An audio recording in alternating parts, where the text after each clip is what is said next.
In this video, I want to cover a known issue with the Sony Handycam, and what that known issue is commonly referred to as the vinegar syndrome. And what it is pretty much is if you look at your LCD, and you'll see a lot of these Handycams like this, mainly it's the later model Hi8s and the digital 8 camcorders. It'll look like this when you look at the LCD, and that looks like, if you look at it, like water damage. And people will actually sometimes think it's actually water damage. That's not water damage. What it is that pretty much that the adhesive that they use to actually hold this onto the LCD panel itself actually deteriorate. It becomes acidic and it starts attacking this film. This is what you known as a polarizer film, essentially. What this does, it bends light a certain way, so it only allows certain light through, so you can go and get your color stuff, but the backlight's not bleeding through. That's another thing. I'll see some people, for example, that remove this thinking this is just a protective film, and then of course the LCD all turns white and they think they broke the screen. That's not the case. This here is designed, and if I go and put it, let's say on this one, for example, there, if I move it at an angle, it's going to change the green, it's going to bend the light a different way. That's normal. So when you take that off, this actually would be all white and you wouldn't see anything on the display because it's allowing the backlight just to bleed straight through the glass and stuff. This polarizer actually stops that, and then it only allows certain light through, and that's how you can see the LCD panel. Otherwise, the backlight will just simply bleed through the glass, of course, if there wasn't no polarizer. And there's actually two of them. There's one behind the LCD and there's one in front of the LCD. Now, when you do these, most of the time, you're going to have to do both, and I had to do both on this one. Now, the reason why I'm not going to show you on the video me actually doing it, because that process took me over 2.5 to 3 hours to do it. It's not an easy job. And the main reason it's not an easy job is because once you peel, which is the first step, the old polarizer film off, you got to clean that adhesive off. And that's one of the hard parts, because you got to use, and I'll show you what I use here, is an OCA glue remover, and this essentially softens it where you can kind of, spread it out and peel off the adhesive. And that takes time. That alone takes almost about 30-40 minutes, because you want to get that glass perfectly clean where there's no spots, no dust, no nothing, and all the glue is actually removed and stuff like that. And of course it requires having to disassemble the whole entire LCD, and then you got to go ahead and make sure that when you're peeling this off here, you're not just going like whew. You want to go ahead and start at the edge and just go ahead here and slowly pull it up, so that way you're not putting stress on the glass and you end up cracking the glass and rolling the LCD. So that's one of the first steps you got to do. Now I am going to go ahead and take it apart, because this LCD is actually going to this camera, because this one here, and the reason why I got them both powered on, I was just showing you that it looks the same now.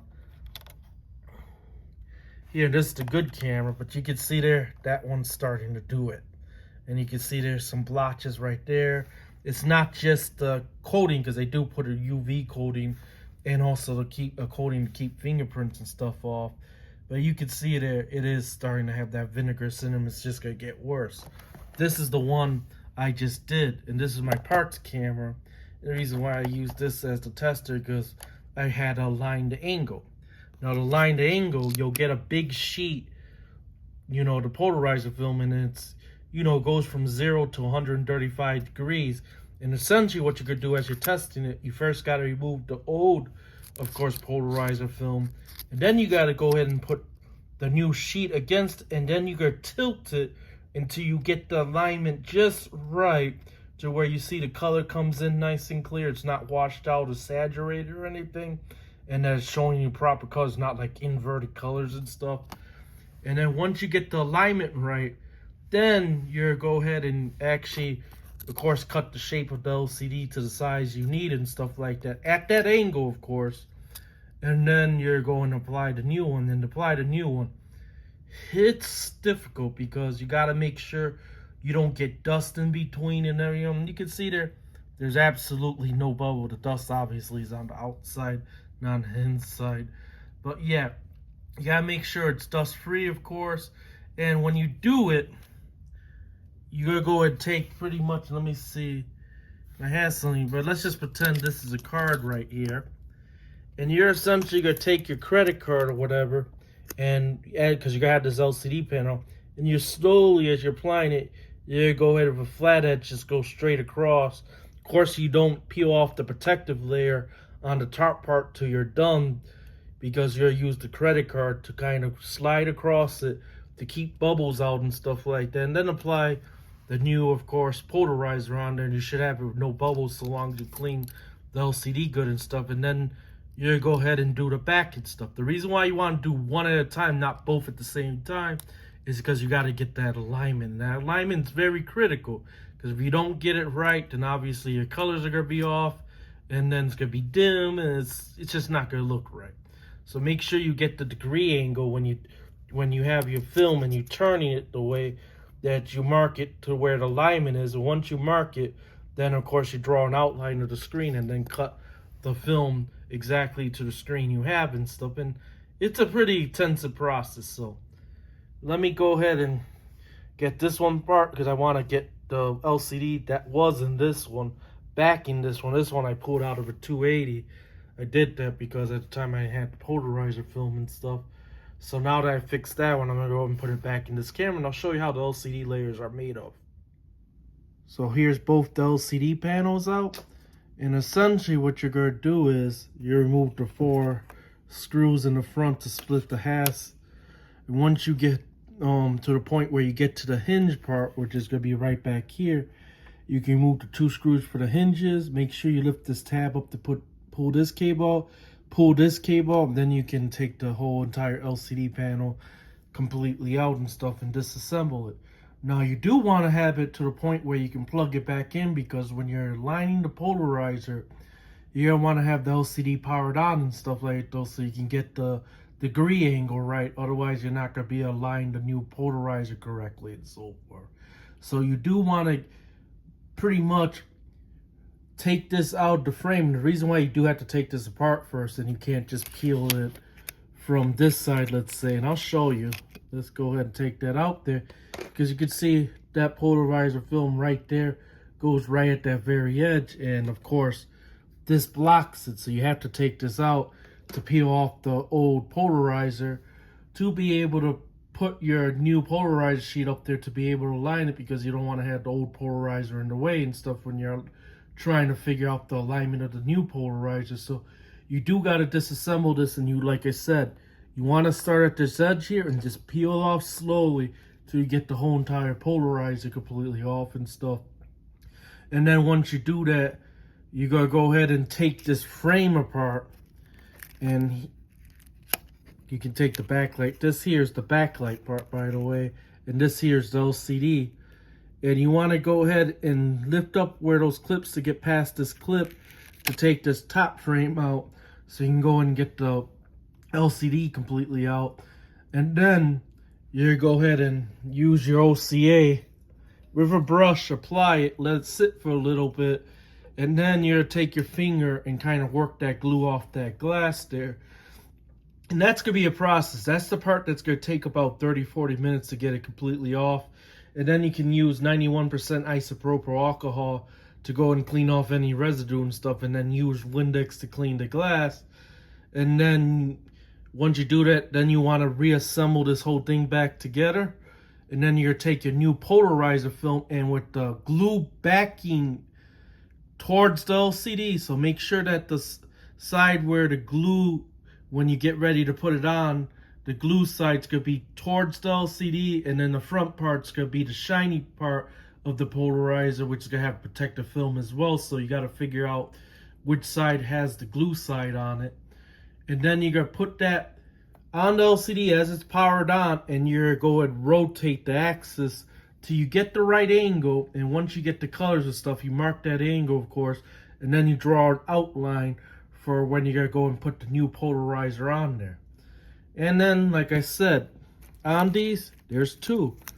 This is not the only one. There's also one you can see. And let me go ahead and see if I can move this here.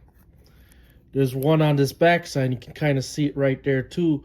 And most of the time, both actually go bad. Once in a while, you can get away just doing the front. But you'll know when the backside goes bad because you'll see where it's of course washed out in the middle or something, or you got spots where you know one side brighter than the other side and stuff, and that's a sign that the rear polarizer as well also went bad too. So you more likely will have to change both. Just do one at a time and take your time, and you'll be able to do it successfully. I had to do it to this one here. So right now what I'm going to do is I'm going to go ahead and take this panel and I'm going to go and put it into the good camera, because this one actually was the original one that was in that other camera. So I'm going to go and put that back in, and I'll be right back once I'm done.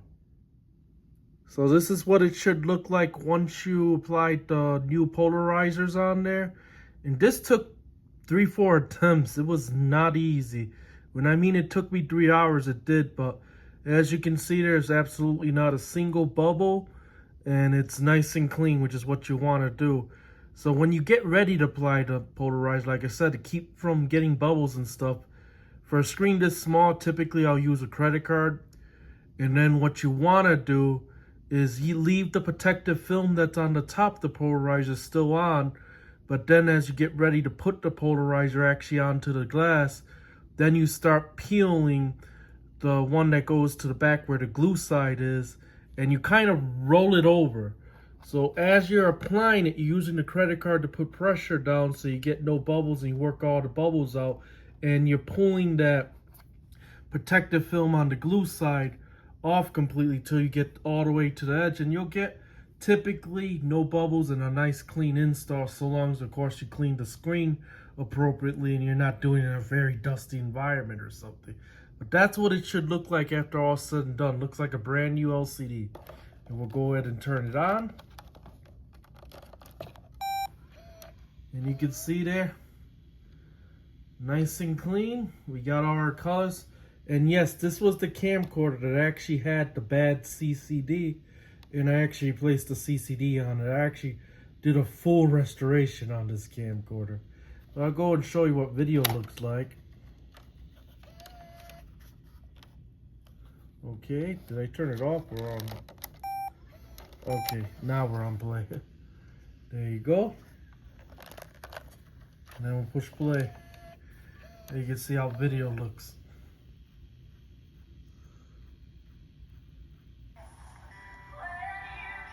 And there you go. And let me go and turn on the audio. Actually, where's the volume? Oh, yeah, I got it. I did the right one. And there you go. And you can see there, perfect picture, and no longer a broken, or at least the LCD that looked like crap pretty much. Now it looks like brand new the way it's supposed to be. And you can hear there how quiet that tape mechanism is compared to the last video where it was pretty loud, because I also had to replace that pendulum gear that swings back and forth to go to each of the reel tables and stuff, because it was making noise during playback, and that fixed that problem. And I also went ahead and did the CCD sensor, which I replaced the sensor itself, not the whole lens assembly. I happen to have a CCD sensor from back in the day when I used to repair these, and it happened to be the exact same part number, so I threw that in there. And you can see now this camera's actually in perfect condition. You can see there, it's pointed at something there. There's the other, there's my favorite camcorder actually.